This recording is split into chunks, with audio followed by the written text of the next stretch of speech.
आवाज की दुनिया के दोस्तों,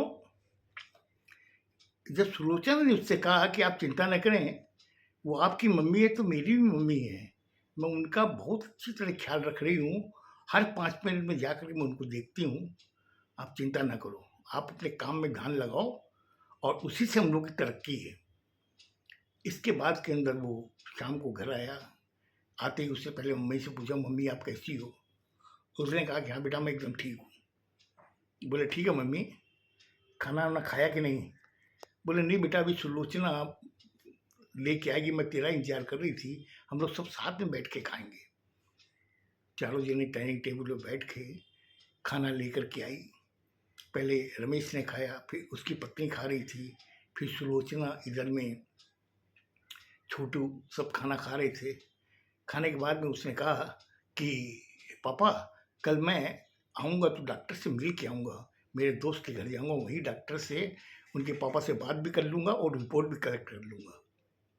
बोले ठीक है बेटा, जैसे तुम्हारी इच्छा हो वैसा कर लेना। दूसरे दिन सुबह वो जब अपने दोस्त के घर पहुंचा, वहाँ पे उसके पापा थे जो डॉक्टर। उसने कहा कि अंकल, आपने वो ब्लड रिपोर्ट आ गई क्या? बोले हाँ बेटा, आ गई है। तो बोले अंकल, आप इतने सीरियस कैसे बोल रहे हो? बोले बेटा, बात कुछ ऐसी है, इसीलिए मैं थोड़ा सा सीरियस हो गया हूँ, लेकिन वैसे घबराने की कोई बात नहीं है। फिर भी अंकल मुझे बताइए, मैं काफ़ी मजबूत हूँ इस मामले में। आप मुझे जो कुछ भी है एकदम सही बता सकते हैं। मुझे सेंस करने की आदत है। पहले मेरे 3 बड़े भाई थे, उनकी मैं डाँट सहन करता था। फिर मेरी मम्मी की डाँट सहन करता था, पापा की सहन करता था। इसलिए मेरा हार्ट काफ़ी स्ट्रॉन्ग है। आप चिंता न करें, मुझे बताएँ।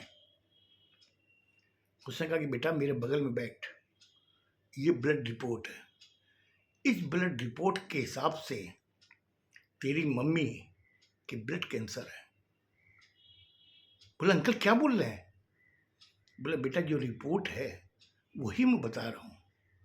और मैं तुमसे एक गुजारिश करूँगा कि तुम्हारे जो 3 भाई हैं उनको भी तुम बुला लो, और इनकी लाइफ ज़्यादा दिन नहीं है।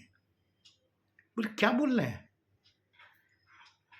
बोले बेटा, मैं तुम्हें कोई तरीके से अंधेरे में नहीं रखना चाहता, इसीलिए मैं तुम्हें कह रहा हूँ कि इनकी लाइफ ज़्यादा दिन नहीं है, ज़्यादा से ज़्यादा 1 महीना। हो सकता है कि बीच के अंदर किसी समय भी ये ऊपर जाने का प्रोग्राम बना ले। अब उस समय छोटू के माथा एकदम फ्यूज हो गया।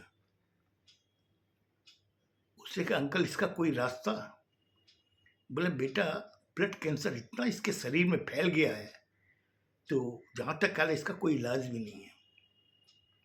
अच्छा होगा कि तुम जाके अपने पापा को, अपने जो 3 भाई हैं उनको भी खबर कर दो कि जितनी जल्दी हो सके वो यहाँ पे आ जाए। बोले ठीक है अंकल। अब वो एकदम हताश सा हुआ, अपने दोस्त को कहा कि मैं घर जा रहा हूँ। बोले देख छोटू, थोड़ी हिम्मत रखना।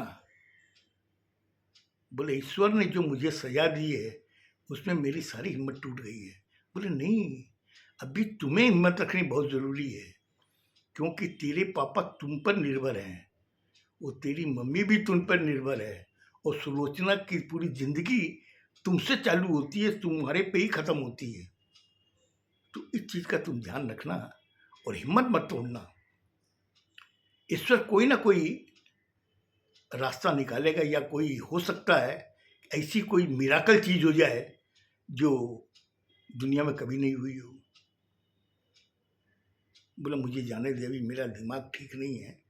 इतना कह के वहाँ से वो विदा हुआ।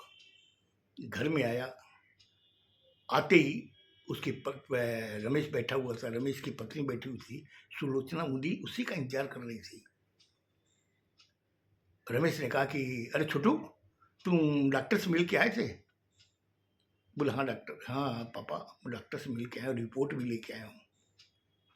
उसे ये अच्छी तरह मालूम था कि उसके पापा भी उस रिपोर्ट को नहीं समझेंगे और उसकी मम्मी भी नहीं समझेगी, और सुलोचना भी नहीं समझेगी, और मैं भी नहीं समझता अगर डॉक्टर मुझे नहीं बताता। उसने हाँ रिपोर्ट मिल गई है, रिपोर्ट एकदम ओके है, कोई प्रॉब्लम वाली बात नहीं है, बस ये है कि थोड़ा इनका ध्यान रखना जरूरी है। रमेश की पत्नी ने कहा कि क्या ध्यान रखना जरूरी है, मैं एकदम स्वस्थ हूँ, मेरे कोई प्रॉब्लम नहीं है। ये डॉक्टर लोग तो ऐसे ही करते हैं, डराते हैं। बोले हाँ मम्मी, मैं भी यही समझता हूँ, डॉक्टर लोग ऐसे ही डरा देते हैं, लेकिन फिर भी हम लोग को केयर करना जरूरी है। चलो चलो सब खाना खा लेते हैं। इसके बाद में सब खाना खाने के लिए बैठ गए। बैठने के बाद जब खाना खाते खाते छोटू ने अपने पिताजी को देखा। देख के पिताजी को उसने इशारा किया।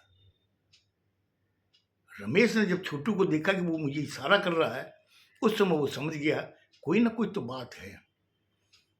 फटाफट उसने खाना वाना खाया। खाने के बाद में कहा कि ठीक है, हम लोगों को तो खाना हो गया है, मैं जरा हॉल में बैठता हूँ, और तुम लोग सुलोचना तुम बर्तन वर्तन लेके चली जाओ किचन के अंदर, इसको साफ भी कर लेना, क्योंकि बासी बर्तन रात में रखते नहीं है। उसने कहा नहीं पापा, मैं तो हमेशा ही रात को मांज के सोती हूँ। बोले फिर भी बेटा मैंने तुम्हें बता दिया, क्योंकि घर में बुजुर्ग का रहना जरूरी है, और वही ये सब चीज़ें बताते हैं। नहीं नहीं पापा आप चिंता मत करो, मैं जा रही हूँ, मैं बर्तन मांज करके किचन को साफ करके फिर मैं कमरे में जाऊंगी। बोले हाँ बेटा तुम कमरे में जाना, लेकिन तेरी मम्मी को भी ले जा और तुम उनके पास ही बैठना। बोले क्या बात है पापा? नहीं बेटा ऐसी बात नहीं है, डॉक्टर ने कहा कि थोड़ा केयर करने के लिए, तो इसलिए मैं जब आऊँ तब तुम चली जाना अपने कमरे में। बोले ठीक है पापा। इतना कह के वो अपनी सास को लेकर के कमरे में चली गई। इधर में छोटू हाथ बात धो के जब आया तो रमेश ने कहा कि हाँ छोटू बैठ यहाँ पर, बोल क्या बात है? बोला पापा बात तो थोड़ी सीरियस है। अरे बेटा बता ना क्या बात है, रिपोर्ट में क्या था? बोले पापा आप कैसे जानते हो कि रिपोर्ट में क्या था? बोला बेटा तेरे चेहरे से मैं समझ गया था कुछ ना कुछ था, लेकिन तू हंसी बनावटी कर रहा था, तेरी बनावटी हंसी मेरे चेहरे पे, तेरे चेहरे पे नजर आ रही थी। अब बता क्या बात है? बोले डॉक्टर ने जो कहा है कि इनके ब्लड कैंसर है, और ब्लड कैंसर इतना फैल गया है इसका कोई इलाज भी नहीं है। बोले इलाज नहीं है? बोले हाँ पापा डॉक्टर ने तो यही कहा है। उसने एक बात और कही है।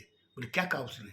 उसने कहा कि इनके पास में ज़्यादा टाइम नहीं है, मैक्सिमम अगर पकड़ो तो 1 महीना, हो सकता है बीच के अंदर भी कुछ हो सकता है। तो फिर बोले उसने कहा कि अपने 3 भाइयों को और बुला लो यहाँ पर, कोई समय भी कुछ भी हो सकता है, तो कम से कम वो आखिरी समय में अपनी माँ को तो देख ले। इतना कहना था कि रमेश एकदम हताश हो गया। उसने कहा ईश्वर मेरी क्या परीक्षा ले रहा है? छोटू ने उनका हाथ पकड़ा, पकड़ के कहा कि पापा आप चिंता मत करो, अब जो ईश्वर करेगा उसको हम लोग को हंस के मानना है या रो के मानना, मानना तो पड़ेगा।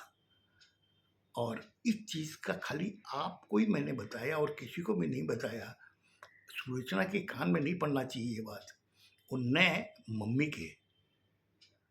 ठीक है बेटा, बेटा तुम जो भी बोल रहे हो हम देखते हैं, और आपसे एक निवेदन है मेरा। बोले बोल छोटू क्या बात है? बोला आप मम्मी को 1 सेकंड के लिए भी अकेला मत छोड़ना, अगर कोई बात हो तो सुलोचना को आवाज़ दे करके उसको वहाँ बैठा के फिर आप जाना। अगर हॉल में आके बैठो तब भी या तो मम्मी को ले आना साथ में हॉल में। अगर मम्मी नहीं आती है किसी कमजोरी बस, अपने शरीर की कमजोरी बस अगर नहीं आती है, तो सुलोचना को आवाज़ दे के उसके पास बैठा देना कमरे में, और फिर आप हॉल में आ जाना। बोले ठीक है बेटा, तूने जो चीज़ कही है वो चीज़ मैं ख्याल रखूँगा, तू चिंता मत कर। लेकिन मुझे लगता है कि छोटू आज मुझे रात को नींद नहीं आएगी। बोले पापा जो चीज़ मैंने आपको बताई है, क्योंकि मैं आपका बेटा हूँ और मैं जानता हूँ कि मुझसे ज़्यादा स्ट्रांग आप हो, आप बहुत साहसी हो, आपके अंदर सहनशीलता काफ़ी है, इसीलिए मैंने आपको सच्चाई बताई है। कहीं ऐसा ना हो कि मैं अगर नहीं बताता, अगर कुछ हो जाता, तो आप जिंदगी भर मुझे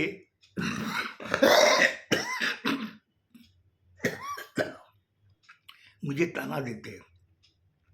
इसीलिए मैंने आपको सब कुछ सच सच बता दिया।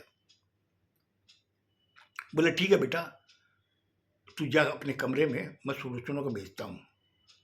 इतना कह करके वो अपने कमरे में जब जाने लगा तो छोटू ने कहा कि पापा ध्यान रखो मैंने क्या कहा, किसी को भी घर में पता नहीं चलना चाहिए।